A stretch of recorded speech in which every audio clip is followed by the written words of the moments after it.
Okay, ready. Good evening to all, dear students. In my views, you are divine creatures. Welcome to all of you, divine creatures. By the way, I would like to be say, I am Sunil Kumar Chaudhary, history faculty. मैं आज आपको इतिहास के बारे में बताने जा रहा हूँ। बहुत कुछ मैं मान के चलता हूँ कि आपको बहुत कुछ मालूम है, लेकिन इसके बावजूद भी मैं आपको एम्प्टी वेजल्स समझते हुए ग्रास रूट से बताऊँगा ताकि चीज़ों को आप बेहतर ढंग से समझ सकें। आप सभी को मेरा बहुत बहुत शुक्रिया कि आपने मुझे याद फरमाया और हम चले आए। बाय द वे, ये भी मैं जानना चाहता हूँ कि आपकी प्रतिक्रिया ज़रूरी है, क्योंकि मैं ये बेहतर जानता हूँ कि एक अच्छे शिक्षक के निर्माण में प्रोसेस को ख्याल में रखें तो उनके गार्जियन, उनके परिवेश, उनका सोसाइटी, उनके शिक्षक, जाने अनजाने, प्रत्यक्ष अप्रत्यक्ष, सब उनके निर्माण में लगे हुए रहते हैं। और ख़ास करके मैं आपको तहे दिल से धन्यवाद देना चाहता हूं कि आप ही हैं वो विद्यार्थीगण जो सुनील सर का एज ए टीचर निर्माण किया है।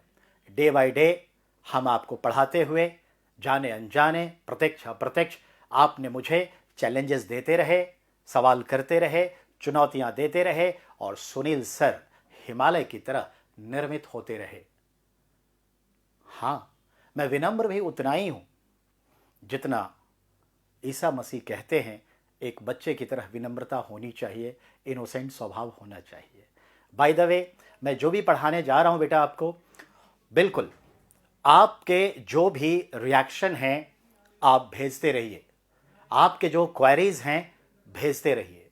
मैं क्वेरीज को देख रहा हूं और मैं उसका जवाब दूंगा, समझाऊंगा आपको। इसीलिए मैं ये बिलीव करता हूं कि एजुकेशन का जो एक बड़ा पड़ाव है वो है क्वेश्चन आंसर, वार्तालाप विद्यार्थी और शिक्षक के बीच में। आप भी जानते हैं प्रश्नोत्तर शैली, जिसे कहते हैं संवाद शैली, question answer pattern, dialogue verse, हमारे सारे उपनिषद डायलॉग वर्स में लिखे हुए हैं। और एक खास चीज़ बताना चाहूँगा, you know everyone, in Greece in BC, before Christ era, was a great political thinker. You know better, Socrates, सुकरात। उनके शिष्य डिसाइपल हुए, यू नो बेटर, प्लेटो। और प्लेटो ने लगभग 20 से ज़्यादा पुस्तकें लिखी। There are more than 20 books written by Plato as a political thinker, and उनके 80% बुक्स संवाद शैली में लिखे हुए हैं, यानी उपनिषद जैसी भाषा में लिखे हुए हैं। सोचिए, बड़ी अच्छी बात है। तो डायलॉग वर्स में ही सारा लिखा हुआ है। लगेगा ये ड्रामा है, नहीं, ये प्रश्नोत्तर शैली है उपनिषद की तरह। तो चलिए बात करते। तो मेरा कहना ये मतलब है कि particularly Sunil sir, history faculty, believe in question answer, interaction with students. So you are most welcome everyone. Let's start to know about history. जब आप कहते हैं इतिहास यानी हिस्ट्री, तो इसका अर्थ हुआ जो पल बीत गया वो इतिहास है, जो चल रहा है वो वर्तमान है। Whatever is going on as a present generation, that is called polity, political science, and whatever passed away, that is history, इतिहास है। हाँ, अब सवाल है कि एक लिमिटेशन तो होगा, एक दायरा तो होगा कि कब से हम इतिहास माने और कब से हम इसे राजनीति मान लें, वर्तमान गतिविधियां मान लें, प्रेजेंट एक्टिविटीज मान लें। तो बिल्कुल मैं बताना चाहूँगा, जनरली जो प्रेजेंट जनरेशन है उसके समय जो भी सरकारी नीतियां बनती है, what ever the government policies going on, has been made. All these are presents एक जनरेशन तक, और एक जनरेशन माना जाता है 30 years. 30 years. Low, in European countries जब कोई भी हैपनिंग्स, कोई सरकार का निर्णय, सरकार की कोई योजना, any schemes of government, any decisions of government, even those decree of supreme court, high courts and so many institutions under government, जो भी हुआ वो सब जब 30 वर्ष पूरे हो जाते हैं, व्हेन कंप्लीटेड 30 years, ये सारे डॉक्यूमेंट्स हिस्टोरियन को, ग्रुप ऑफ हिस्टोरियन को दे दिए जाते हैं और उन्हें कह दिया जाता है now you have to critics on that, यानी कि अब आप उस पर क्रिटिक्स करिए। मतलब ये हुआ कि अब आप उसकी आलोचना करिए, समालोचना करिए, अच्छा हुआ, बुरा हुआ, क्यों हुआ, कब हुआ, कैसे हुआ, क्या हो सकता था, क्या नहीं होना चाहिए था, ऐसा कैसे हुआ, और जो भी एनालिटिक व्यू देना है दीजिए। दैट इज हिस्ट्री, और हिस्टोरियन ये काम अब करते हैं। तो यूरोपियन कंट्री में 30 years, भारत में, अफ्रीका में, लैटिन अमेरिकन कंट्रीज में ये कब होता है? 50 years, कंप्लीटेड 50 साल बाद, यानी यहां 50 साल बाद। तो 50 साल जिन घटनाओं के पूरे हो जाते हैं उन्हें गवर्नमेंट रिलीज कर देती है पब्लिक को देखने के लिए। नेशनल आर्काइव्स, राष्ट्रीय अभिलेखागार में दे देती है कि अब आवाम इसे देखेगी, अपनी प्रतिक्रिया दे, और इतिहासकारों को भी सुपुर्द कर दिया जाता है, अवेलेबल करा दिया जाता है कि अब आप बैठ करके इस पर इतिहास लिखिए। और इसका ताज़ा उदाहरण मैं आपको बताना चाहता हूं।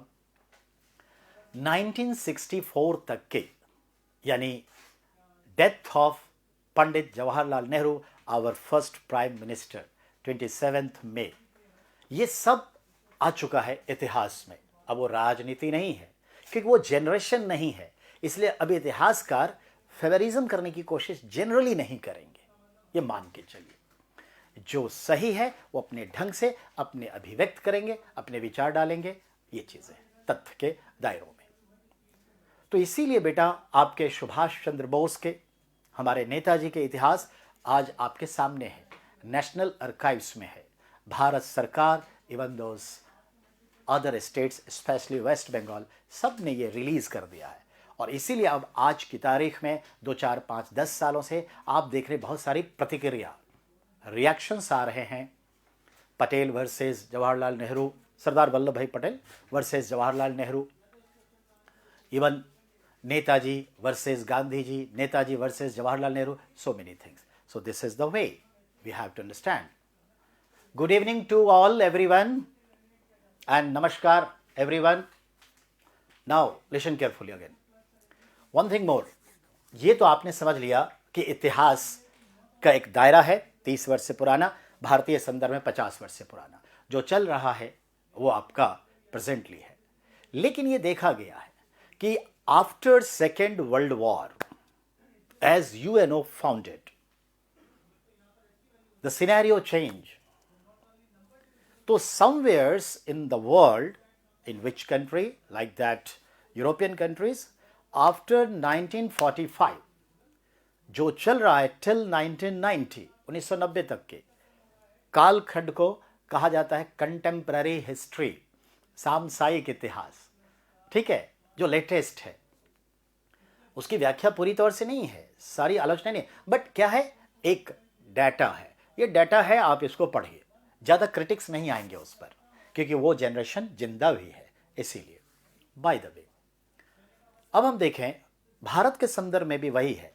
समवेयर्स 1947 से, कहीं 1950 से जनरली माना जाता है। और एंडिंग कहाँ मानी जाती है? तो एंडिंग मानी जाती है 1990 as a Gulf War, you know better, Gulf War. तो ये पूरे वर्ल्ड के सिनेरियो में और इंडिया में भी देखेंगे तो 1947 कह लीजिए, 1950 कह लीजिए, या आफ्टर UNO स्टैब्लिशमेंट, ये सभी आपके अब आ गए प्रेजेंटली कंटेम्पररी हिस्ट्री। तो 90 से लेकर अब तक जो 30 ईयर्स का एक जनरेशन चल रहा है, आप इसको समझिए प्रेजेंट है, ये आपका पॉलिटिक्स है। This is the importance. तो चलिए ये बात समझिए। अब हम आपको एक डिवीजन बताते हैं, कैटेगराइजेशन बताते हैं कि जो इंडियन हिस्ट्री है उसको बेसिकली 3 पार्ट में बांटा गया है, फर्स्ट सेकेंड थर्ड, 3 पार्ट में बांटा गया। वो पार्ट कौन कौन सा है पहले आप वर्बली सुन लीजिए, then I will be right there. So listen, Indian history कब से शुरुआत मानी जाती है? तो ह्यूमन एक्टिविटीज जब से चल रही है तब से।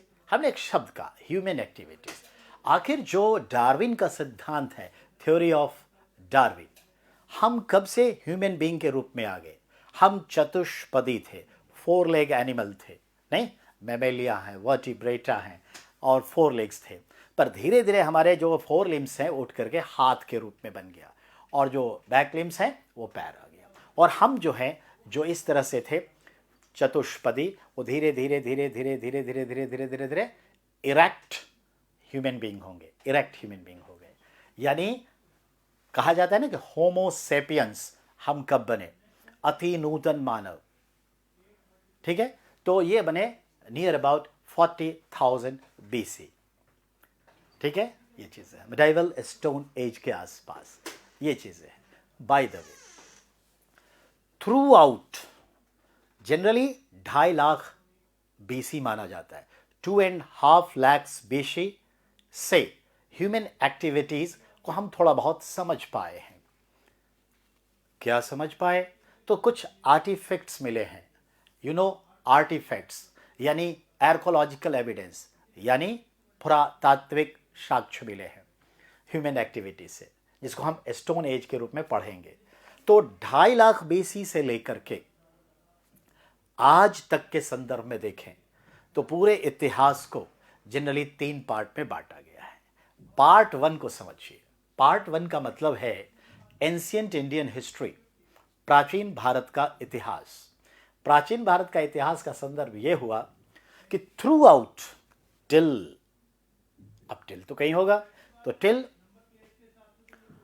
1947 ये जनरली माना गया, उसका कंटेम्पररी शुरू हो जाता है। तो इनमें 3 पार्ट करनी है। Part 1 ancient India through out till 647 AD। 647 that is symbolic death of Harshvardhan, king Harshvardhan का इंतकाल, डेथ, मृत्यु हुई थी, इसको एंशिएंट माना जाता है। नाउ इट्स स्टार्ट मिडाइवल, मध्यकालीन भारत का इतिहास। मध्यकालीन भारत का इतिहास को संदर्भ देखें तो after death of Harshavardhan till death of Aurangzeb Alamgir first, Mughal empire, serial number 5 March 1707। Clear? तो ये जो 1000 ईयर्स का टाइम पीरियड है, that is called medieval Indian history. Now modern India, आधुनिक भारत का इतिहास। तो आधुनिक भारत का इतिहास का संदर्भ जो है वो स्टार्ट होता है after death of Aurangzeb Alamgir first and ending with death of Pandit Jawaharlal Nehru, our first prime minister, 27 मई 1964। तो ये मॉडर्न इंडिया कहलाता है बेटा। पर थोड़ा सा संक्रमण है, ट्रांजिट फेज है। उस ट्रांजिट फेज को अगर हम देखें तो वही उसी में से कुछ part and some further parts मिल करके कंटेम्पररी हिस्ट्री बन जाता है। ठीक है, तो ये ध्यान में रखना है। ये जनरलाइज हुआ 3 पार्ट। तो हम ये सब आपको बताएंगे, हम यहाँ लिखेंगे भी, डोंट वरी, यहाँ पे मैं लिखने का भी काम करूँगा। But today is introductory about history, so I am so this verbally. बहुत जल्दी मैं लिखूँगा, don't worry. One thing more, as you know, ये तो हम जान गए, लेकिन इतिहास जानने के संदर्भ में बात करें कि टॉपिक क्या है इसमें, तो मैं थोड़ा एंशिएंट इंडियन हिस्ट्री में लेके जा रहा हूं। बहुत सारे छोटे बड़े टॉपिक हैं। इतिहास ही एक है जिसको बड़े अच्छे से क्रमिक ढंग से पढ़ा जाता है, सीक्वेंस। क्योंकि आप भी जानते हैं, you know about Lord Buddha, Gautam Buddha, founder of बौद्ध धर्म। उन्होंने एक बात कही, ठीक है, क्या? तो बात कही कि बिना कारण कोई वस्तु उत्पन्न नहीं होता और कारण समाप्त हो जाने के बाद उसका अस्तित्व नहीं रहता। बहुत अच्छी बात कही। Without any cause nothing produce, nothing come out. As the reason has been ended, the things, the views, the ideas also passed away, वो भी चला जाता है। तो ये बात उन्होंने कही। इसको कहते हैं प्रति उत्पाद समुत्पाद, यानी किसी के होने से कुछ होता है, ये बात कही। बहुत बड़ी शिक्षा है ये, नो डाउट। तो हम भी यहां हैं, कुछ कारण है, आप भी जुड़ रहे हैं, ये भी कुछ कारण है। ठीक है, चलिए बात को आगे बढ़ाएं। तो बेटा मैं ये कह रहा हूं आपसे कि टॉपिक क्या है। तो एंशिएंट इंडिया का जरा टॉपिक समझिए। फर्स्ट टॉपिक होता है अर्ली हिस्ट्री, हिंदी में कहते हैं पाक इतिहास। प्राक, प्राक का मतलब प्रारंभ, बिगिनिंग। तो बिगिनिंग होती है वो, और उसके अंदर में कुछ सेक्शन होते हैं, लाइक दैट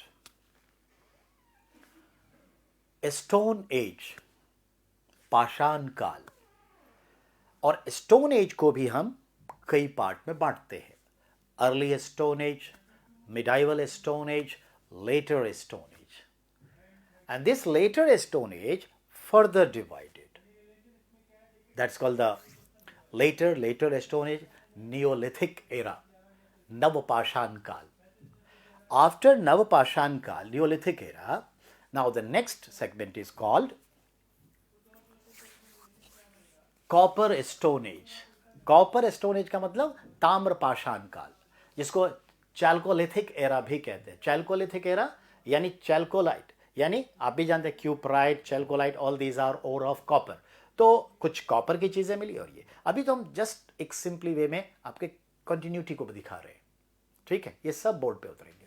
लुक, तो after copper stone age that's come, you know better, bronze era. ये कॉपर स्टोन एज का ही पार्ट है, पर टेक्निकली टेक्नोलॉजिकल अपलिफ्टमेंट, डेवलपमेंट को दिखाने के लिए ब्रॉन्ज एरा कहा गया है। तो इसी कॉपर स्टोन एज में एक टेक्निकली नेम है ब्रॉन्ज एरा, जो पर्टिकुलर जगह पर लोग अपलिफ्ट हुए, डेवलप्ड हुए। और उसी ब्रॉन्ज एरा में है 4 सिविलाइजेशन वर्ल्ड के। You know, Egyptian civilization known as Nile civilization, नील नदी घाटी की सभ्यता यानी मिस्र की सभ्यता।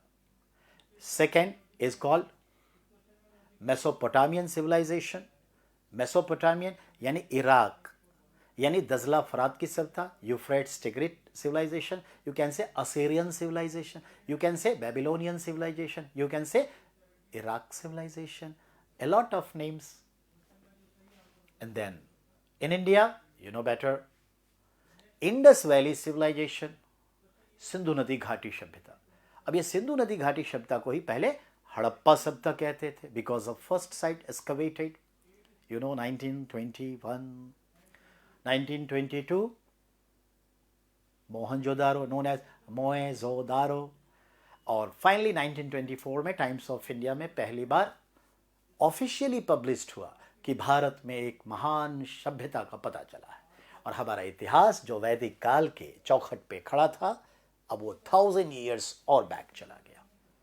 और अंग्रेजों को थोड़ा महसूस हुआ कि ओ, ये हमसे पहले ही सिविलाइज्ड है, वरना ये तो हमें बर्बेरियन कहते थे, जबकि खुद ही बर्बेरियन थे। बाय द वे, अब अगली बात पर आए। तो बेटा हम पढ़ेंगे इंडस वैली सिविलाइजेशन, जिसको आज सरस्वती नदी वैली सिविलाइजेशन भी कहा जाता है। तो उसके बाद क्या होगा? वैदिक सिविलाइजेशन। वैदिक को 2 पार्ट में बांटते हैं, अर्ली वैदिक era known as Rig Vedic era, second is called later Vedic era known as उत्तर वैदिक काल। तो वो 1500 BC से लेकर के 1500 BC to till 600 BC। As ending point of Vedic era, it's began 16 Mahajanapadas as a last phase of Vedic civilization, 6th century BC in North India. At the same time, we have to read emergence of new ideas, and this new ideas is Buddhism, Jainism, Ajivikas, Shaddarshan, and near about 363 new ideas. Among them, some become religion, Bauddha Dharma, Jain Dharma. ठीक है, Now listen. After this, we have to go. Emergence of Magध estate as an empire. You know better, Magadh state था एक 16 महाजनपद में राजतंत्र, और कैसे एक साम्राज्य empire में तब्दील हुआ, जहां हम पढ़ते हैं Haryanka dynasty, Shishunaga dynasty, Nanda dynasty, और नंदा के टाइम में ही जो अटैक्स होंगे, इन्वेशन होंगे अलेक्जेंडर द ग्रेट का, वो भी अलग से पढ़ेंगे। अब आफ्टर अलेक्जेंडर द ग्रेट जो होगी बात, तो उसके बाद फिर हम आ जाएंगे वापस after Dhanananda, you know, Maurya empire.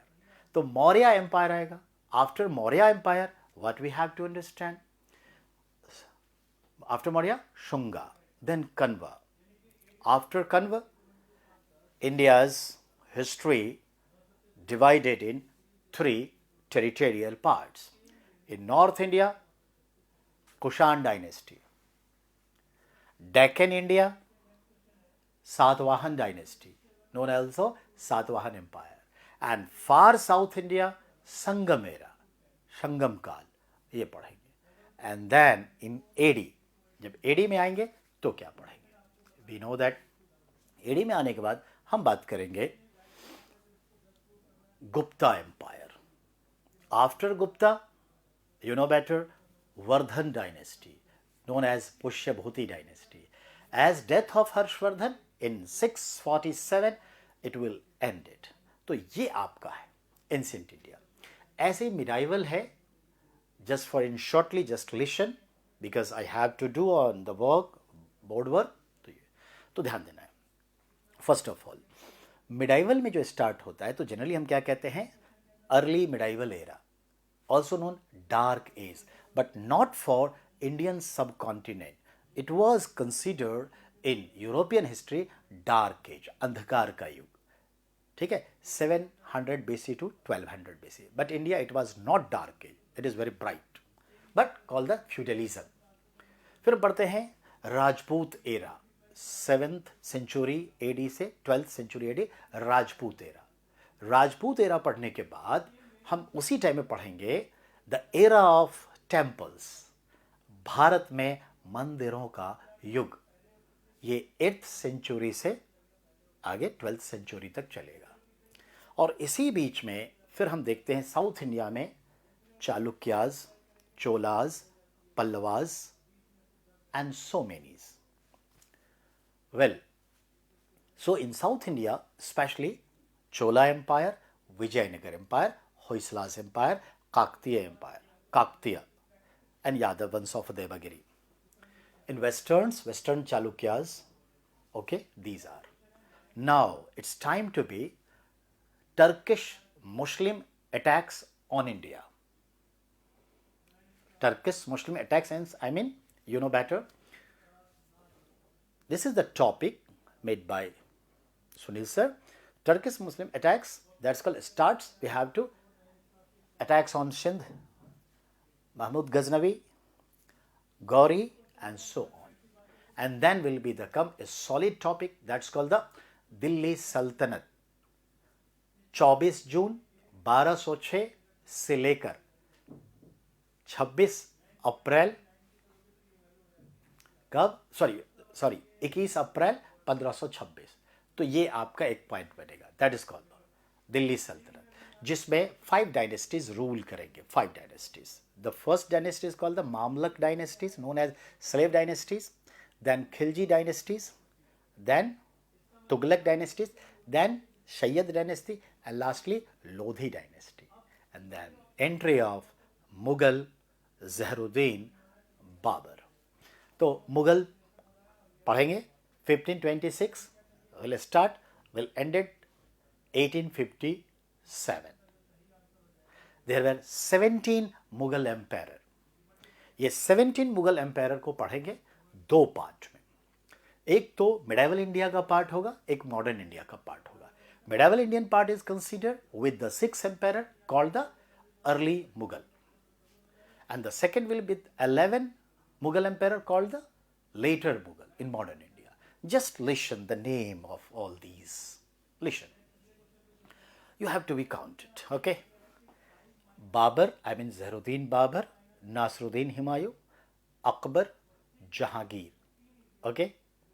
And then, you know better, Shah Jahan, and then Aurangzeb. After Aurangzeb, in modern time, since 1707 AD, that is Bahadur Shah first. उसके कई नाम हैं, बाद में देखेंगे. Jahandar Shah, Farrukh Sher, Rafi Uddarajat, Rafi Uddaula, Mohammad Shah Rangila, Ahmad Shah, Alamgir second, Shah Alam second, and then Akbar second, द्वितीय, and lastly, you know better, Bahadur Shah second उर्फ जफ़र. ये 17 मुगल बादशाह आपको पढ़ना है. अब इसी बीच में हम एक कल्चरल पार्ट निकालेंगे हिस्ट्री का. That's called Sufi movement in India, Bhakti movement in India. Sufi and Bhakti movement, इसकी बात करेंगे. तो सूफी और भक्ति मूवमेंट आ जाएगा. और वो बहुत बिखरा हुआ है, 1000 ईयर्स में ये बिखरा हुआ है, जिसको हम एक अच्छे गार्लैंड माला बना के पिरो के आपको देंगे. और यहाँ स्टेट वाइज, थॉट वाइज, सिलसिला की तरह ज़्यादा पूछता है, सेक्ट की तरह, वो हम बात करेंगे, नो डाउट. तो ये आपका हुआ बेटा मिडिवल इंडियन हिस्ट्री. मॉडर्न में भी बहुत सारे हैं. आपको लग रहा होगा कि सर बस वर्बली एक सीरियली बताए जा रहे टॉपिक. घबराइएगा मत बेटा, हर चीज़ प्यार से डिटेल में आपकी ज़रूरत के हिसाब से ही होगा. और आपके जितने काउंटर क्वेश्चंस होंगे सबका सॉल्वेशन आपको मिलेगा. मॉडर्न इंडिया बिखरा हुआ है, एकता कपूर के सीरियल की तरह. कहानी एक फैमिली की नहीं होकर के कई कहानियां चलती हैं, कई ब्रांचेस हैं. तो same time parallelly different history चलती है. फिर भी सीक्वेंस में तो नहीं, पर हाँ कुछ सीक्वेंस को लेते हुए हम पढ़ेंगे लेटर मुगल, और लेटर मुगल के साथ ही पढ़ेंगे मराठा, मराठा के साथ Hyderabad state, Karnataka state, Travancore state, Mysore state, Bengal state, Punjab state, Awadh state, Sindh state. समझ में आई बात? All these are called regional kingdom. Regional kingdom. कुछ तो जब डिक्लाइन ऑफ मुगल हुआ तो कुछ अलग होकर के सेपरेट हो गए, यानी उसी से निकले और उसके सपोर्ट में, लेकिन सेपरेटली रूल किए. कुछ मुगलों के अगेंस्ट निकले, like Punjab, like Maratha, like Karnataka, Travancore and so on. तो ये चीजें हैं. उसके बाद आ जाएगा European company come to India. Bharat में यूरोपीय कंपनी का आगमन. ये एक अच्छा टॉपिक है, सवाल भी आते हैं, इंटरेस्टिंग भी है. क्यों? चेंजेस दिख रहा है. फिर आपका एक टॉपिक है छोटा, 1857 the war of independence. Bharat का पहला स्वतंत्रता संग्राम, जैसा कि हमारे सावरकर साहब ने कहा है. ये चीज़ है, तो वो बात करेंगे. फिर हम देखते हैं इसी दरमियान क्या होगा. तो इस दरमियान देखेंगे what was the economic impact on India as a colonies of Britishers, colonies of East India company and other European countries. और जब वो गवर्नमेंट में आ गई तो ब्रिटिश इंडिया गवर्नमेंट का रूल करने पर भारत पर क्या इकोनॉमिक इम्पैक्ट पड़ा, उस पर दादा भाई नौरोजी, रजनी पामदत्त और बहुत सारे हमारे ऐसे इकोनॉमिक हिस्टोरियन हैं जिनकी बातों को हम आगे लेके आएंगे. एक ये पॉइंट हुआ. अब उसके बाद और क्या, तो देखिए अब हमारे पास एक सीक्वेंस आएगा. Governor general and important happenings. You know better, governor general यानी भारत में जो गवर्नर जनरल का सिस्टम हुआ, उनके टर्म्स क्या थे, कब से कब रहे. Near about 39 to 40 governor generals आए बेटा, और उनके समय में क्या इंपॉर्टेंट हैपनिंग हुई. That is a nice topic और बहुत क्वेश्चन आते हैं. फिर एक होता है constitutional development in India. That is very equal topic, same for political science और Indian polity, same for history. ये दोनों जगह काम करेगा, even though in public administration. जिसे हम रेगुलेटिंग एक्ट से स्टार्ट करेंगे। और रेगुलेटिंग एक्ट क्यों आया उसमें भी और पीछे जाएंगे, स्टोरी बताएंगे। और regulating act, then Dundas bill, Fox bill, Pitt's India act, 1786 amendment act, 1788 act, 1793 first chartered act, 1813 second chartered act, 1833 third come last chartered act, and then 1853 India act. बहुत जगह इसे फोर्थ चार्टर्ड एक्ट कहते हैं, infinite time के लिए proof में कहा जाता है। बट मैं आपको यकीन दिलाता हूं, it was not chartered act, it was just act. Chartered act 3 ही हुए, 20 ईयर्स के लिए हुए, और 33 का ही थर्ड कम लास्ट था। पर चलिए later on we will discuss. उसके बाद 1853 इंडिया एक्ट, फिर देखते 1858 इंडिया रूलिंग एक्ट, 1861 उसमें आएंगे तो वहाँ पे भी आपका आएगा 1861 में India council act.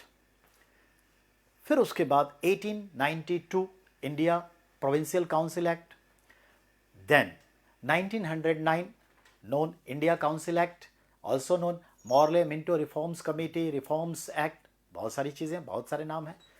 Then 1919 India council act, और उसी को कहेंगे मॉन्टेग्यू चेम्सफोर्ड रिफॉर्म्स एक्ट। और उसके पीछे का रीज़न मैं बता रहा हूँ बेटा, सीक्वेंस ये लहर की तरह है, एक की वजह से दूसरा आया, दूसरे की वजह से तीसरा आएगा, और कैसे पीछे छूटता चला जाए, बहुत सीक्वेंस है। मैं आपको कड़ी दर कड़ी जोड़ के बताऊंगा ताकि आपका कुछ ना छूटे। हम आपको ये बताने की कोशिश कर रहे हैं, इतिहास पढ़ने जा रहे हैं, और जिसको इतिहास की समझ हो जाती है वह भारतीयता से भी परिचित होता है, भारत की जो सुदृढ़ता है, मजबूती है, उससे भी परिचित होता है।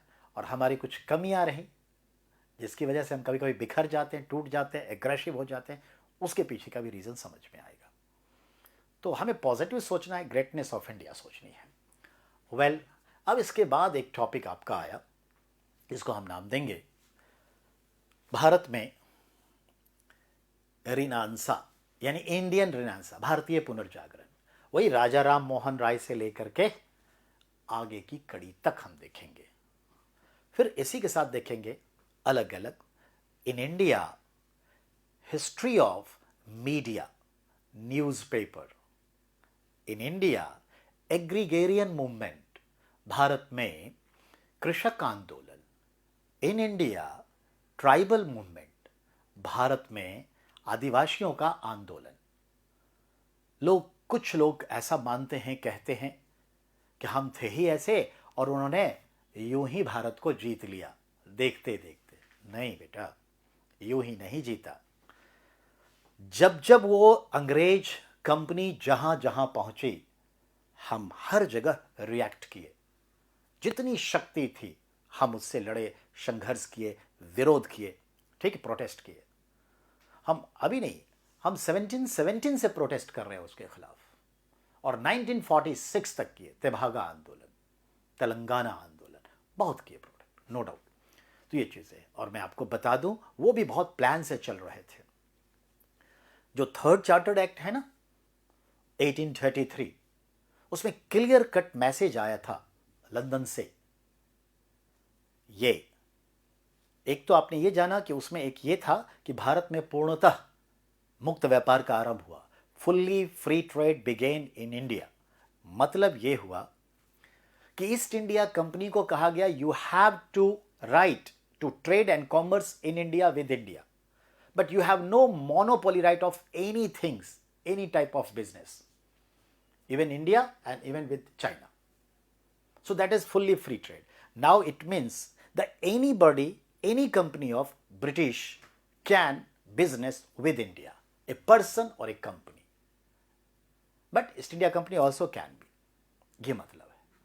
और चिट्ठी में ये भी आई थी, कंपनी जितनी जल्दी हो सके अपने कारोबार को समाप्त कर ले, और जितनी जल्दी हो दोनों हाथों में तलवार लेते हुए अब एक राजनीतिक सत्ता कायम करे। ये इंस्ट्रक्शन था जो 20 साल में उसने पूरे कर दिए। तो बेंटिक को ये लेटर मिल चुका था। तो we have to understand it. तो याद रखिएगा, मुगालते में कुछ नहीं हुआ, बहुत प्री प्लान था और हम भी हर जगह प्रोटेस्ट कर रहे थे। अब दूसरी बात पर आ जाए। बेटा 5 मिनट का हम लोग ब्रेक लेंगे, लेकिन 5 मिनट के बाद लेंगे, जस्ट 5 मिनट्स। मैं थोड़ा सा इसको पूरा कर दूं, फिर हम लोग ब्रेक में जाएंगे, उसके बाद बोर्ड वर्क स्टार्ट हो जाएगा। Now listen carefully. तो मेरा यह कहना था कि इस तरह से भारत में यह बात चली। जो नेक्स्ट टॉपिक आपका होगा वो टॉपिक है रिवोल्यूशनरी एक्टिविटीज इन इंडिया, जिसे हम 1897 से स्टार्ट करेंगे। 1897 आप भी जानते हैं, चापेकर बंधु ने मेडिकल ऑफिसर रैंड और एमहर्स्ट की हत्या कर दी पुणे में। प्लेग फैला था, असंतुष्ट थे इसलिए। और ये कहानी वहीं नहीं रुकेगी। ये कहानी 18 फरवरी 1946 से 23 फरवरी 1946 तक पहुंचेगी, जब भारत में नेवल इंसर्जेंसी होगी, नौसेना विद्रोह होगा। तो ये पूरी लंबी इतिहास है, वो भी आप समझेंगे। इसके अलावे जो आगे आएंगे, that is the historical development, historical happenings of and history of Congress party, so called राष्ट्रीयता, Indian nation Congress, but it first name was all India Congress committee. हम उसके बारे में भी पढ़ेंगे, और उसके बारे में ही नहीं पढ़ेंगे, हम आज़ादी के बाद भी टिल मिसेस सोनिया गांधी तक का इतिहास को हम खंगालेंगे और इंपॉर्टेंस क्वेश्चन आपको निकाल कर देंगे। नाउ अब बात आती है अबाउट मुस्लिम लीग। तो हम मुस्लिम लीग के बारे में भी पढ़ेंगे, ये ध्यान रखिएगा। 1906 के इतिहास से लेकर के सिर्फ 1947 तक नहीं, इसके जितने ब्रांचेस पाकिस्तान गए, बांग्लादेश गए और कुछ इंडिया में रह गए, वो सब पढ़ेंगे। उसके बाद जो लास्ट पड़ाव आपका होगा वो होगा आपका मास मूवमेंट इन इंडिया, जिसको आप नेशनल मूवमेंट, मास मूवमेंट, जन आंदोलन कहते हैं। That will be begin as a foundation of Congress party 1885 28 दिसंबर, सबको पता है। तो कांग्रेस पार्टी की स्थापना से लेकर के अब तक का इतिहास खंगाल देंगे। तो ये चीज़ें हैं। अब है आपके पास नेशनल मूवमेंट के संदर्भ में, तो उसमें हम पढ़ेंगे लिबरलिस्ट, एक्सट्रीमिस्ट की धारा पढ़ेंगे। फिर उसके आगे बढ़ करके देखेंगे कैसे क्रांतिकारिता का बीज बोया जाएगा। फिर जैसे डिवीज़न ऑफ बंगाल आएगा, लॉर्ड कर्जन का, मालूम ही है आपको कि 16 अक्टूबर को उसने डिवीज़न की घोषणा करी 1905 में, और 20 अक्टूबर को डिवाइड कर दिया, और हमने भी स्वदेशी आंदोलन की शुरुआत कर दी। तो इसके बारे में बात करेंगे। And then step by step आएगा। खुदीराम बोस को याद करेंगे, तिलक को याद करेंगे, गुरु रविंद्रनाथ टैगोर को याद करेंगे, श्री राजगोपालाचारी को, पटेल जी को, एक पर एक हमारे हीरो हैं। भगत सिंह को, सुखदेव को, बिस्मिल्लाह को, सबको, अशफाकुल्ला खान को याद करेंगे, गणेश शंकर विद्यार्थी जी को याद करेंगे, a lot of, Chandrashekhar Azad हैं, भगत सिंह, बटुकेश्वर दत्त हैं, ठीक है, नंबर हैं बहुत। अब जो फाइनली मैं बताने जा रहा हूँ, तो उसके आगे हम चलेंगे। गांधी जी को स्पेशल फोकस किया जाएगा, उनके जन्म से लेके उनकी दक्षिण अफ्रीका यात्रा से भारत आने और भारत में, अर्थात आप भी समझ गए। हम कामागाटा मारू भी बात करेंगे। हम उसके बाद first world war, second world war, economic depression किस तरह से भारत को इफेक्ट किया या नहीं किया, उसकी भी बात होगी। तो हम बात करेंगे चंपारण की भी, खेड़ा की भी, खेड़ा मूवमेंट, बात करेंगे अहमदाबाद मिल आंदोलन, हम ये भी बात करेंगे असहयोग आंदोलन, नॉन कॉपरेशन मूवमेंट, और हम बात ये भी करेंगे खिलाफत मूवमेंट की। फिर क्रिएटिव मूवमेंट की बात करेंगे। फिर बात होगी नेहरू रिपोर्ट की, साइमन कमीशन की भी बात होगी। फिर बारदोली सत्याग्रह की बात होगी। फिर आगे बढ़ करके हम सिविल डिसओबीडियंस की बात करेंगे, राउंड टेबल कॉन्फ्रेंस ऑल 3 की बात करेंगे, गांधी अरविंद समझौता, कम्युनल पैक्ट की बात करेंगे, ठीक है। उसके बाद हम बात करेंगे 1935 कॉन्स्टिट्यूशन की। फिर बात करेंगे सभी प्रांतों में इलेक्शन, जो इलेक्शंस हुए उसके बारे में, आफ्टर इलेक्शंस कैसे गवर्नमेंट फॉर्म हुई और कैसे फिर व्यक्तिगत सत्याग्रह मनाया गया, कैसे डिलीवरेंस डे मनाया गया, अगस्त प्रपोजल कैसे आया, फिर उसका क्रिप्स मिशन कैसे आया जनाब। फिर बात करेंगे INA, इंडियन नेशन आर्मी की बात करेंगे। एंड देन फाइनली हम तेभागा आंदोलन, ये सब करते हुए 1947 में कैसे आज़ादी का प्रोसेस आगे बढ़ेगा उसकी बात करें। In that respect I will B ended with a huge way, so you have to be not worry, I will tackle all things very smoothly, easy. So now I'm going to on tea break, we'll meet just after 7 to 8 minutes later. So please, बने रहिए. I'm coming back. Okay?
रुक जाइए.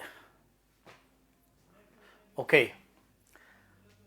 Hello everyone, rewelcome everyone, restart. अब फिर से जहाँ छोड़ा था वहाँ से आगे बढ़े, लेकिन जो छोड़ा था वो बिल्कुल टॉपिक समाप्त हो चुका था. तो अब दूसरे ढंग से बात करें. सिलेबस आप लोग, मेरा ख्याल है, समझ गए कि ये है. वर्ल्ड हिस्ट्री की सिलेबस की बात नेक्स्ट डे करेंगे. बोर हो जाइएगा आप, सिर्फ एक सीक्वेंस चल रहा होगा. तो कुछ बात करते हैं हिस्ट्री के संदर्भ में. If we want to know history for the purpose of cracking government exams, different government exams, then we have to understand historical approaches, historical concept, and कुछ ऐसे ही सिंपली छोटे मोटे सवाल. थिंग्स, जब हम बात करते हैं इतिहास जानने के लिए तो तीन चीज़ें बाधा बनकर खड़ी हो जाती है. वो तीन चीज़ें क्या है? वो तीन चीज़ों को समझिए. पहला तो ये, किसी भी ऐतिहासिक वस्तु का, फॉसिल्स के, आर्कोलॉजिकल आर्टिफैक्ट्स, एविडेंस को कैसे समझे कितना पुराना है. तो उसके लिए एक सिस्टम है कार्बन डेटिंग. और भी चीज़ें हैं पर कार्बन डेटिंग भी है. कार्बन डेटिंग में C14 का इस्तेमाल होता है, कार्बन 14 आइसोटोप्स का इस्तेमाल होता है. तो एक तो वो जानेंगे, वहाँ से 4 क्वेश्चंस बड़े अच्छे हैं. दूसरा, ये एडी और बीसी का चक्कर क्या है. एनो डोमेन, बिफोर क्राइस्ट, और एक नया बिफोर प्रेजेंट, बीपी. 2012 से जब एनसीईआरटी ने अपने थोड़े सिलेबस बदले तो उसने बीपी का भी इस्तेमाल करना शुरू कर दिया. ये बीपी क्या है? ब्लड प्रेशर नहीं है, पर हाँ बिफोर प्रेजेंट है. हम उसकी भी बात करेंगे. अब उससे आगे, अब तीसरा है कैलेंडर. कैलेंडर यानी पंचांग. पंचांग बोले तो संवत. आपने नाम सुना होगा, Vikram calendar, Shaka calendar, English calendar, Gupta calendar, Harsha calendar, Hijri calendar, और आपने सुना नानक शाही या नानक कैलेंडर. भारत में अलग अलग रीजन में वहाँ के सोसाइटी ने, समाज ने, राज्य व्यवस्था ने सदियों से जैसा समझ पाया ज्योग्राफी को, तारों की गणना को, राशियों को, अपने अपने हिसाब से इन्होंने बनाना शुरू किया कैलेंडर. तो भारत में मैं आपको कह रहा हूं 100+ कैलेंडर है अलग अलग सोसाइटी में. South India, north east India, waste India, central India, eastern India, and so many. हमें उनमें से सिर्फ और सिर्फ 7, ओनली 7 कैलेंडर्स पढ़ना है, ओनली 7. और ये 7 कैलेंडर से जब हम आपको बातें बताएंगे तो near about 30 questions will complete it. You never defeat in examination. तो ये बात करेंगे. तो कैलेंडर्स को जानना चाहिए, कार्बन डेटिंग को जानना चाहिए, और क्या जानना चाहिए? एडीबीसी. ठीक है, जॉन लिबी नाम के व्यक्ति हुए जिन्होंने कार्बन डेटिंग सिस्टम को इंट्रोड्यूस किया, इन्वेंट किया, जॉन लिबी. ये भी क्वेश्चन आ चुका है. तो थोड़ा सा हम लोग चलते हैं, टॉपिक को समझते हैं. ओके,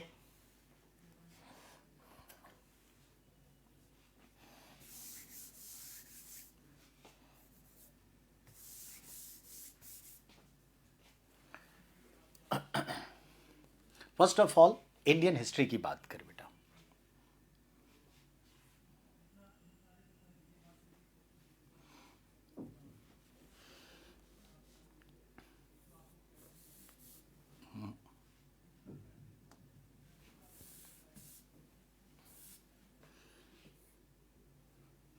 सॉरी,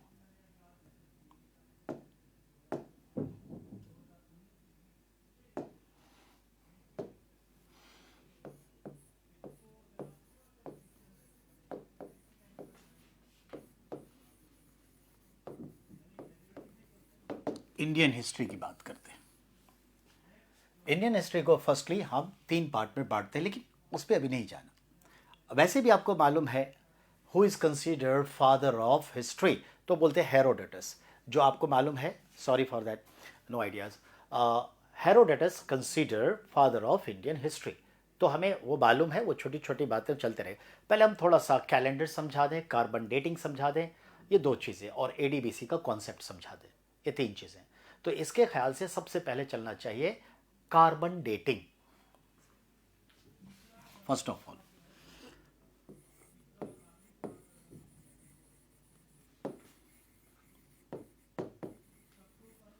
कार्बन डेटिंग में क्या यूज होता है? एक बात की जाती है कि व्हाट इज यूज इन, तो हम कहते हैं यूज C14, यानी C14 यूज करते हैं। ये कार्बन का आइसोटॉप्स है। अब इसको किसने इंट्रोड्यूस किया? तो याद रखना है, invent by John levy.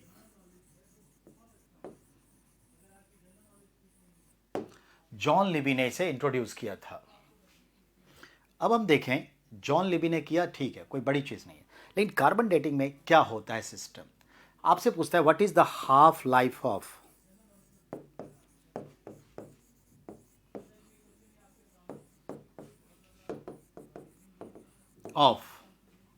C14, ये पूछेगा कि C14 का हाफ लाइफ क्या है, तो आपका जवाब क्या होगा?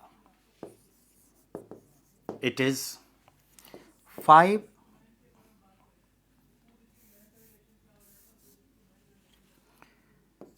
5,500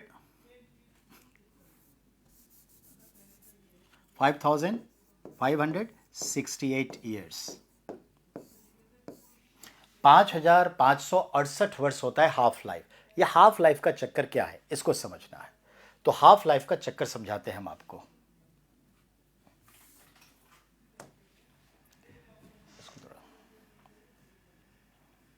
ठीक है,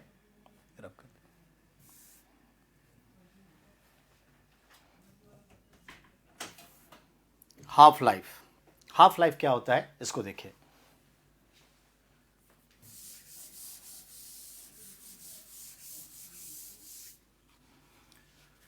एक ग्राफ तैयार करें।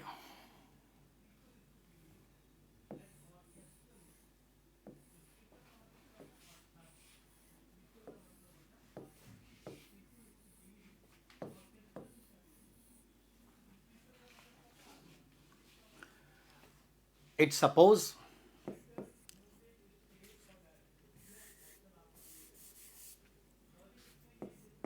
ten mg. It is 5 mg, 2.5 mg,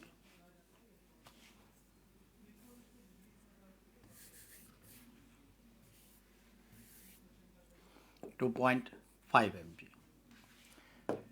1.25 mg, ये समझना है। तो ये मान लेते हैं 100% है, तो ये इसका आधा हो गया 50%, और ये हो गया आपका 25%, और ये आपका आ गया 12.5%। अब इसको हम देखें,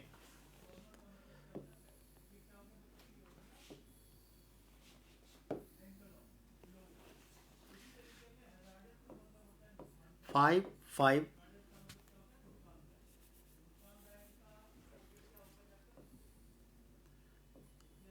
5568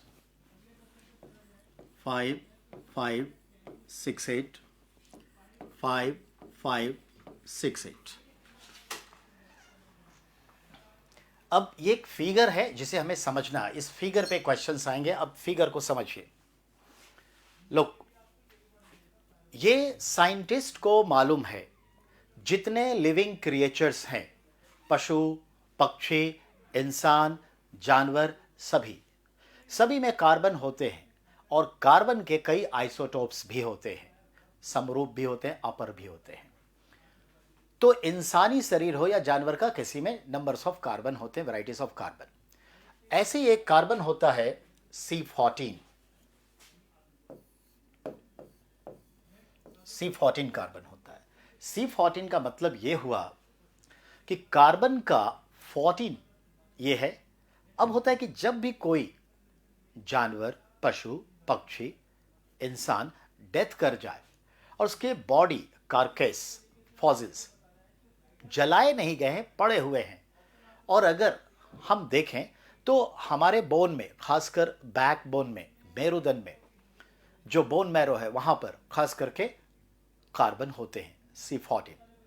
C14 का यह है कि जब कोई भी जानवर, जीव, बायो डेथ कर जाए तो C14 रिड्यूस होना शुरू हो जाता है, सबलिमिट हो जाता है धीरे धीरे। सब्लिमेशन का रेशियो क्या है? तो याद रखिएगा, सब्लिमेशन का रेशियो है कि अगर वो 10 मिलीग्राम है, सपोज दैट 10 मिलीग्राम है, तो 10 मिलीग्राम से 5 मिलीग्राम जस्ट हाफ आने में कितना वक्त लेता है? हाफ कैसे रिड्यूस होता है, क्या टाइम लेता है? तो हाफ रिड्यूसिंग टाइमिंग जो है वो टेकिंग टाइम है 5568 ईयर्स, ए लॉन्ग टाइम। ठीक है, तो देखा जाए, मान लिया जाए कि अभी कोई डेथ हुआ, उसके बोन मैरो में, बोन्स में 100% है, साइंटिस्ट को मालूम है कि इतना होता है लमसम, तो वो 100% है, दैट इज सपोज 10 mg। अब ये 10 mg से 5 mg यानी आधी जिंदगी उसकी खत्म होना, हाफ लाइफ में कितना वक्त लेता है? 5568 टाइम्स ले लेते हैं ईयर। तो इसी को कहते हैं half life of C14। Full life कभी नहीं, कोई क्वेश्चन आएगा, हाफ लाइफ की बात होगी। तो बहुत अच्छा है। अब देखिए, जो बच गया 50%, उसे मान लेते हैं 5 mg। अब ये 5 mg से उसका हाफ, आई मीन 2.5 mg होने में कितना वक्त लेगा? अगेन सेम टाइम, उतने ही वर्ष लेगा, 5568 वर्ष, 5568 ईयर्स। तो देखा, अब उसका हाफ हो गया, that is called half life of C14। अब एज इट इज इसको, सिस्टम को, प्रोसेस को समझ गए, तो इस प्रोसेस को समझे तो वही बात निकल के आई कि अब 25% से 12.5%, यानी कि 2.5 से 1.25 आने पर क्या होगा? तो उतना ही वक्त लिया जाएगा। अब समझिए, यहां से 4 क्वेश्चंस निकले। वो 4 क्वेश्चंस कैसे समझेंगे उसको समझिए। एक बहुत डायरेक्ट क्वेश्चन है, what is the half life of C14? Your answer will B 5568 years. 11th class NCERT old syllabus ancient India जाइए, एज इट इज 10वें 12वें पेज पर यह लिखा हुआ है। हम कुछ नया नहीं कह रहे, लिखा हुआ है, वो मिल जाएगा आपको। दूसरी बात, who invented this lab techniques to identify age of any bio related, ठीक है, आर्टिफैक्ट्स, आर्कोलॉजिकल एविडेंस? तो मिस्टर जॉन लिबी। तो जॉन लिबी ने इसकी खोज की। ये भी क्वेश्चन आया हुआ है, बट रेयरली आता है, थोड़ा हाई लेवल के एग्जाम में आता है। तो John Libby, inventor. C14 is what? तो C14 यूज होता है कार्बन डेटिंग में। तो कार्बन डेटिंग क्या है? It is lab techniques to identify the age of archaeological evidence. तो अपने आप क्लियर हो गया। 3 क्वेश्चन आपके पास आ गए। एक क्वेश्चन आया, who invent C14 carbon dating technology? Your answer will be John Libby. दूसरा क्वेश्चन आया कि what is the half life of C14? ये आपके सामने में है, 5568 ईयर्स। 2 क्वेश्चन हो गए। अब इस ग्राफ को समझाने का मकसद, एक एप्लीकेशनल क्वेश्चन आपसे पूछेगा। ये एप्लीकेशनल क्वेश्चंस कैसे होता है? तो देखिए, हमने एक स्टेज दिखाया कि अगर 10 mg है, दैट इज द 100%, तो उसको हाफ होने में, यानी 50% पे आने पे, हाफ होने में, 5 mg आने में कितना वक्त लगा? रिड्यूस में, सब्लिमेशन में, तो इतना वक्त लगा। अब इसका आधा होगा तो फिर इतना ही वक्त लगेगा, इसका आधा होगा तो इतना ही वक्त लगेगा, और एज इट इज इस प्रोसेस को खींचते चले जाइए, पॉइंट में, माइक्रो में जाने पर भी ये वक्त इतना ही लेगा। तो हाफ का हाफ, हाफ का हाफ, हाफ का half, that is called half life. Full life का कोई चर्चा नहीं होता, अपने हिसाब से फुल लाइफ में जुड़िए। अब एप्लीकेशनल क्वेश्चन देखिए, क्वेश्चन आपसे कैसे पूछता है। क्वेश्चन ऐसे पूछता है, सवाल, किसी आर्कोलॉजिकल एविडेंस में C14 जस्ट रिमेनिंग 50%, कभी भी परसेंट में देगा, मिलीग्राम कितना है वगैरह ये सब नहीं देगा, suppose 50%, then this artefacts, this archaeological evidence is how much year old, यही पूछेगा। बात समझ में आई? तो आपसे क्लियर कहता है कि किसी भी पुरातात्विक साक्ष्य में 50% C14 बच गया है, तो बताइए कि वह कितना पुराना होगा। 5568 ईयर्स ओल्ड होगा। क्वेश्चन एक और सोच लीजिए, just remaining 25%, now tell me कितना पुराना होगा, how much year old. 5568 into two half life हो गया, 2 फेज हो गया ना, तो 2 फेज का कर दीजिए, तो इसका मतलब कितना पुराना हो गया, you can better multiply by 2। अगर आपसे पूछता है कि जस्ट रिमेनिंग 12.5%, तो कितना फेज हो गया, 1 2 3 फेज, तो 3 से मल्टीप्लाई करिए 5568 ईयर को, तो फिर उसका निकल गया।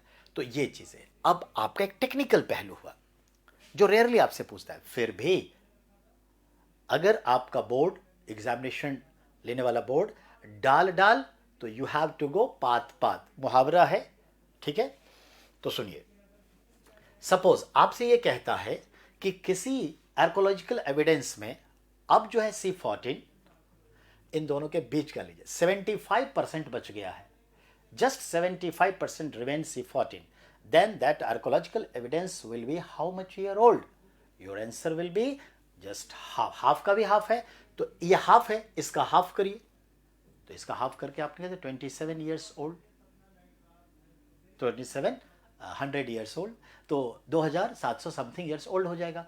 तो बेटा कुल मिला के I am saying totally maximum 5 questions on this small topic C14, इससे ज़्यादा नहीं।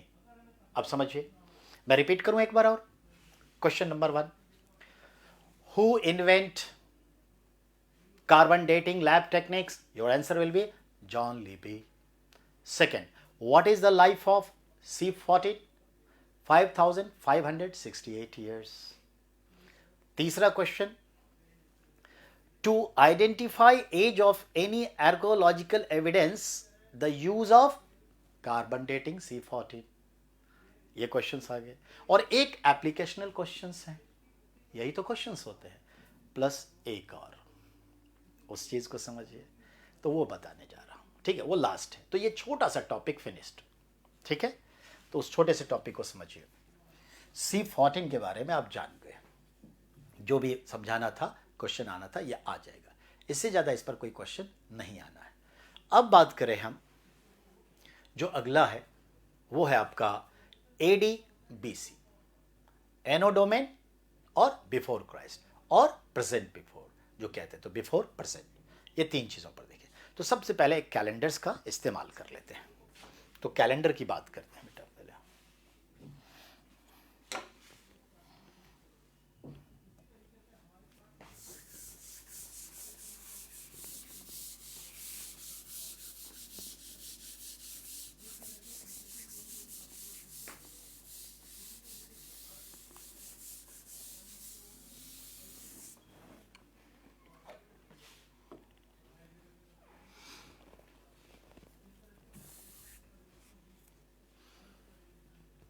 एक बेस लाइन खींच लेते हैं,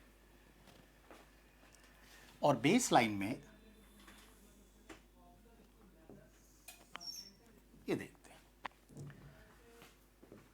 इधर का डायरेक्शन को हम AD मानते हैं, और इधर के डायरेक्शन को BC मानते हैं, AD और BC। अब इस तरह से हम देखें, कैलेंडर्स पे नजर डालते हैं, तो ये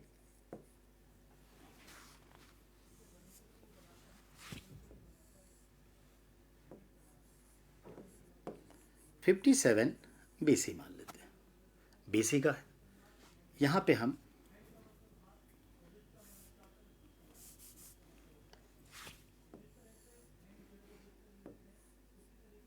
वन AD मानते हैं, 78 AD मानते हैं, फिर 319 AD, फिर आपका ले लेते हैं 606 AD, 622 AD, फिर हम ले लेते हैं आगे 1 2 3 4 5 6, लास्टली 1469 AD, और जो चल रहा है वर्ष 2019, ये चल रहा है, गोइंग ऑन। ये हमने एक टाइम लाइन दे दिया।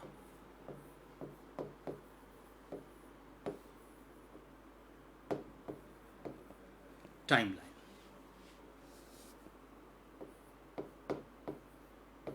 टाइम लाइन, तो एक समय का माप दे दिया। अब देखना है कि क्या है।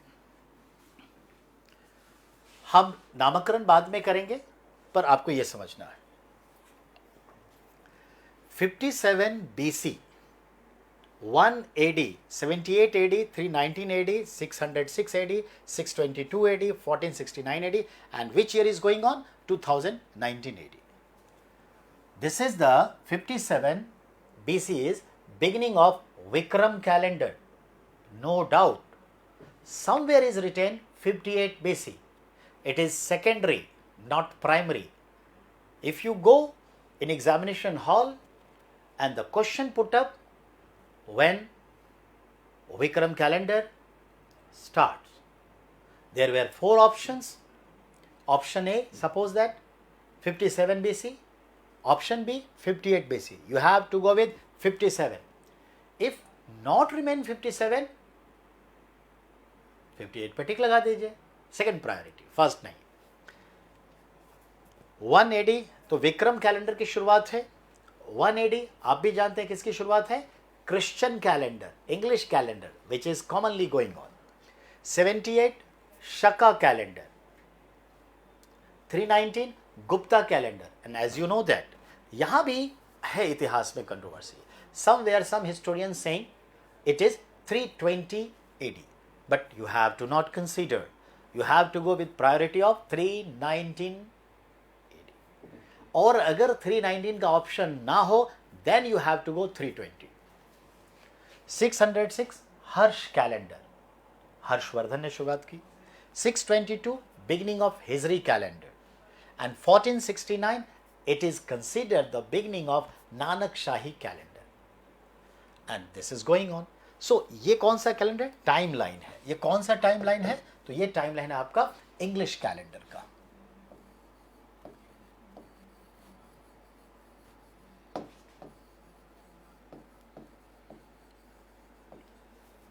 ये इंग्लिश कैलेंडर का टाइम लाइन है। अब इसको समझिए। It believes of Christian society, ईसा मसीह, प्रभु यीशु, ईसा मसीह का जन्म जो हुआ तब से वो एक कैलेंडर को मानते हैं, जिसको कहते हैं English calendar, Christian calendar, Gregorian calendar, ईसाई संवत, क्रिश्चियन कैलेंडर कहते हैं, तरह तरह के नाम है। तो उनका बिलीव है कि जब ईसा मसीह पैदा हुए तब से एक कैलेंडर मान लिया, और वो कैलेंडर तब से नहीं चल रहा है। Actually this English calendar first time introduced by pope Gregory in 1582, and it introduced in 1582, but it suppose it's began as the birth of Isa Masih. ये याद रखना है। तो याद रखना है, हम उसी कैलेंडर को जो दुनिया इस्तेमाल करती है उसको एक टाइम लाइन में हमने दिखाया है। तो इंग्लिश कैलेंडर के टाइम लाइन के अकॉर्डिंग हमें समझना है। एडी का मतलब होता है एनो डोमेन, डोमेन, डोमेसाइल, इसका मतलब होता है होना, प्रेजेंस, रहना, वर्तमान। और बीसी का मतलब बिफोर क्राइस्ट, ईसा मसीह के जन्म से पहले।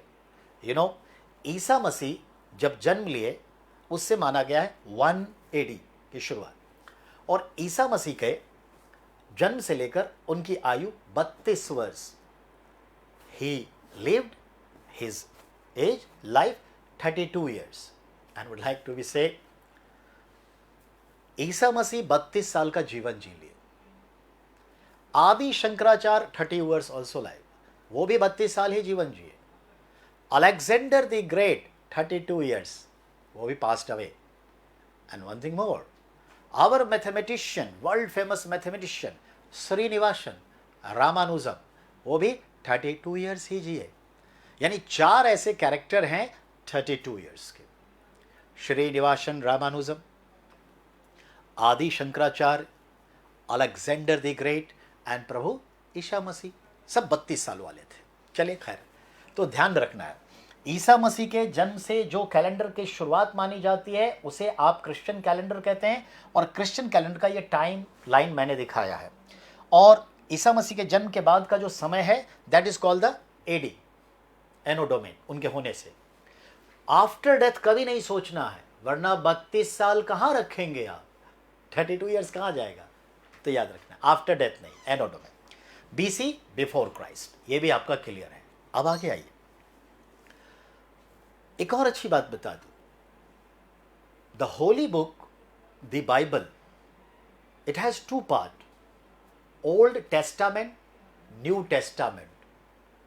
Old testament, the story of human life, human activities, religious thoughts, phenomena, happenings, whatever written in that given reference, all these are Old Testament, all these are reference that was before Christ. Isa Masih के जन्म से पहले का जो central waste Asia या जो भी दुनिया थी उसके जो बारे में है वो ओल्ड टेस्टामेंट में है। And the Bible second part is called new testament, the story began with Isa Masih. तो इट इज ऑल्सो 2 पार्ट, तो ये याद रखना है बेटा। चलिए अब आप समझिए 57 BC। अब ये टाइम लाइन से इधर BC हो गया, इधर AD हो गया, और 1 AD जो मैंने कहा वो क्रिश्चियन कैलेंडर शुरुआत हुई। अब हम 6-7 की बात करने जा रहे हैं, उसको गौर से सुनिएगा। 57 BC, it is beginning of Vikram calendar. Initiator was King Vikramaditya. And now listen, when he was coronated, जब उसका राज अभिषेक हुआ तब उसने एक कैलेंडर की शुरुआत की। कैलेंडर को ही पंचांग कहते हैं, संवत कहते हैं, एरा कहते हैं। सो आपसे एक सवाल पूछा, which one is oldest calendar? Your answer will be Vikram Samvat, Vikram calendar. When it was began? 57 BC. Who was the man who initiated? King Vikramaditya. On the occasion of his coronation, Raj Abhishek. अब आपके मन में एक सवाल आया होगा, no doubt. सवाल ये कि सर कई विक्रमादित्य का नाम सुनते हैं, तो आखिर कितने हैं? Now listen, in Indian history there were history given reference about 14 kings. Name was Vikramaditya, otherwise titled Vikramaditya. भारतीय इतिहास में ऐसे 14 राजाओं का जिक्र है, या तो उनका नाम विक्रमादित्य था या फिर विक्रमादित्य की उपाधि धारण की। विक्रमादित्य तोड़ दीजिए, विक्रम मतलब होता है गैलेंट्री, पराक्रम, और आदित्य का मतलब है सन, सूरज, तेज। विक्रमादित्य पराक्रम का शौर्य, ये इसका अर्थ है। तो पहला जो विक्रमादित्य है यही है जो कैलेंडर की शुरुआत की है। और जो बेटा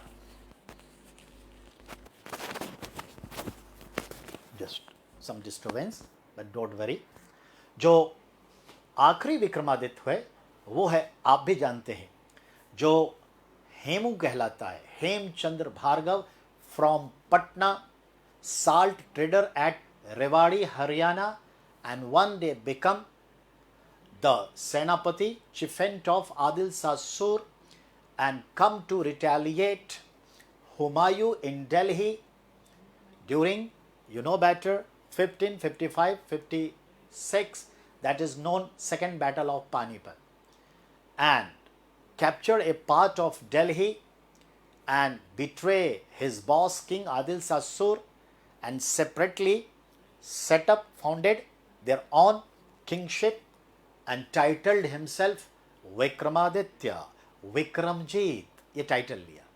तो आप भी जानते हैं हेमू, पानीपत का दूसरा युद्ध, सब जानते हैं। और आप ऐसे भी पढ़ते हैं, who is considered the last Hindu ruler of Delhi, your answer will be Hemu, Hemchandra Bhargava.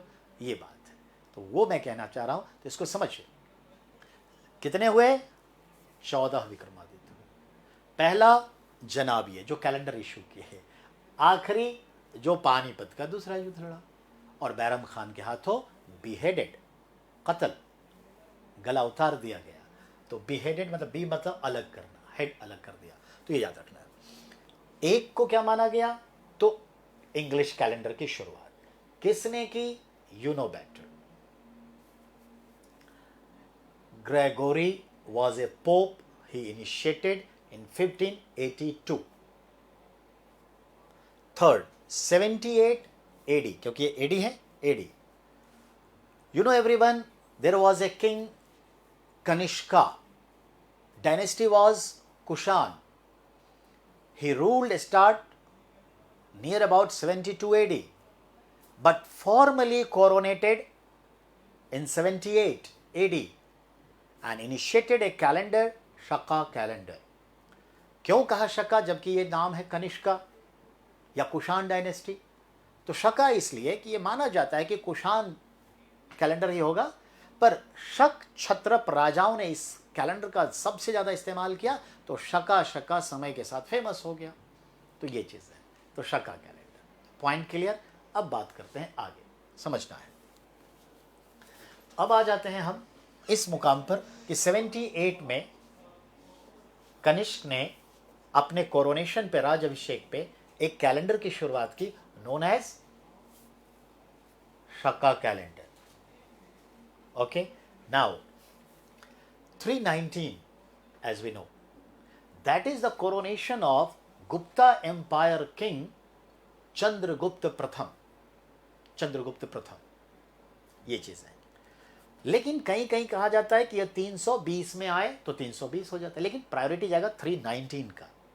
Well, तो समझिए 319 it is beginning of Gupta calendar, no doubt.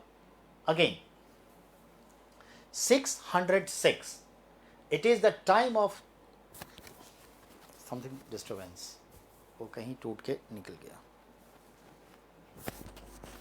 Well, now listen, 606 it is the time of coronation of Pushyabhuti dynasty king, known also Vardhan dynasty king, Harshvardhan. His capital was Kannauj. He ruled from Kannauj. तो कन्नौज की सिंहासन पर अपना राज्य अभिषेक इसने 606 AD में किया, and again become initiator of Harsh calendar. तो हर्ष कैलेंडर। नाउ 622, ऐसा हमारे इस्लाम में विश्वास है।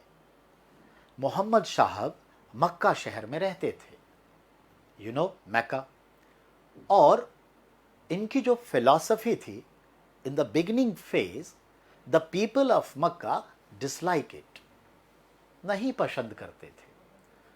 तो मक्का के लोग उन्हें मेंटली परेशान करते, सपोर्ट नहीं करते, इग्नोर करते, पर मदीना शहर के लोग इन्हें पसंद करते।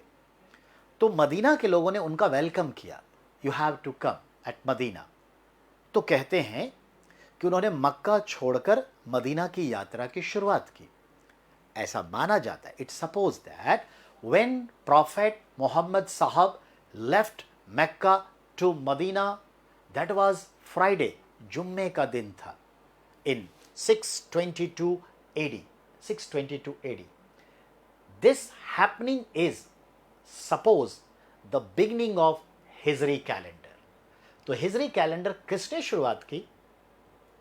It is no such evidence, but ये एविडेंस है कि कब से माना जाता है, तो ये माना जाता है। तो हिजरी कैलेंडर, हमारे मुस्लिम बंधु, इस्लाम के लोग हिजरी कैलेंडर के अकॉर्डिंग अपने सांस्कृतिक गतिविधियां सेलिब्रेट करते हैं.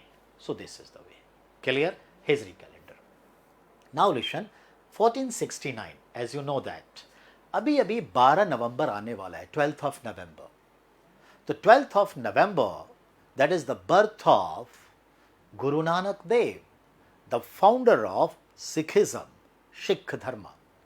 In 1469 he was birth at Nankana Sahib. और देखते हैं पाकिस्तान के साथ जो बातचीत चल रही है, ननकाना साहिब जाने का 12 तारीख से यात्रा आरंभ होगी, ये मान के चलिए हो जाएगी. तो ये बता रहा हूँ, गुरु नानक के जन्म से नानक शाही कैलेंडर माना जाता है और हमारे सिख बंधु इस कैलेंडर के अकॉर्डिंग अपने सांस्कृतिक गतिविधियों को अंजाम देते हैं, सेलिब्रेट्स करते हैं. ठीक है? और ये तो प्रेजेंट ईयर है. सो मैंने आपको क्या टाउट किया? Just 7 calendars. First 57 Vikram calendar, initiated by king Vikramaditya. Second is Christian calendar 1 AD. it was introduced by Gregory, that was Pope, in 1582. Third was Shaka's calendar 78, as coronated Kushan dynasty king Kanishka and initiated this one. 319, अगर 19 नहीं है तो 320, that is Gupta calendar, then Harsh calendar, then Hijri calendar, then Nanak शाही. हमें सिर्फ 7 calendar पढ़ना है, कोई 8वें calendar पढ़ने की जरूरत ही नहीं है. तो ये चीज़ों को समझना है कि कैलेंडर से. लेकिन क्या आपको लगता है कि कैलेंडर इतने ही सवाल देगा? बिल्कुल नहीं. यकीन मानिए, ये कैलेंडर जब डिटेल में जाएगा आपको लगेगा बहुत ज़्यादा हो रहा है. नहीं नहीं, जब ये डिटेल में जाएगा तो नियर अबाउट 30+ क्वेश्चंस आपके पास आएंगे, नियर अबाउट 30. क्योंकि उसके पीछे रीज़न है. सवाल देखिए कैसे पूछता है. जस्ट मैं 5 मिनट में समअप करूंगा. आज के लिए एक इंट्रोडक्टरी क्लास थी.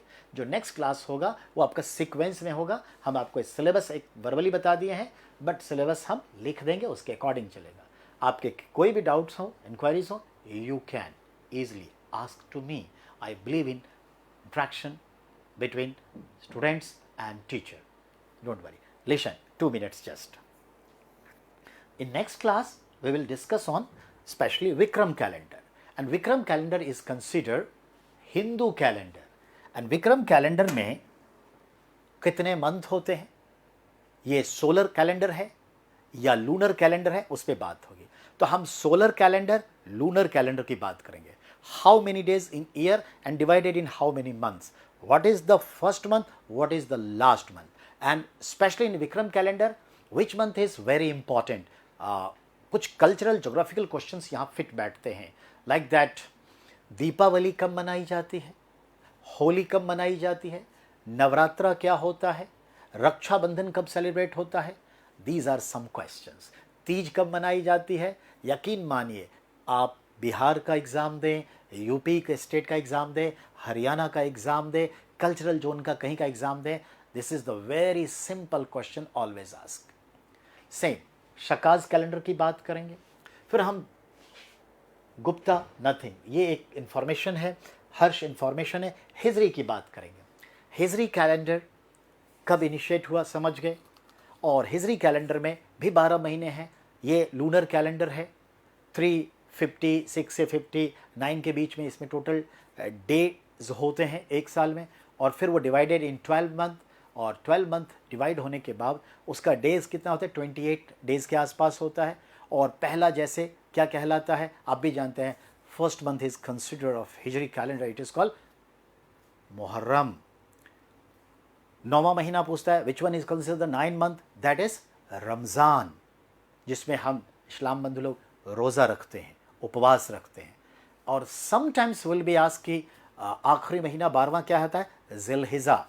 तो जहाँ जितना इम्पोर्टेंस है. फिर बात होगी कि जो भारत सरकार का कैलेंडर है, the calendar of India government, किसका मिक्सचर है? शकाज एंड इंग्लिश कैलेंडर का.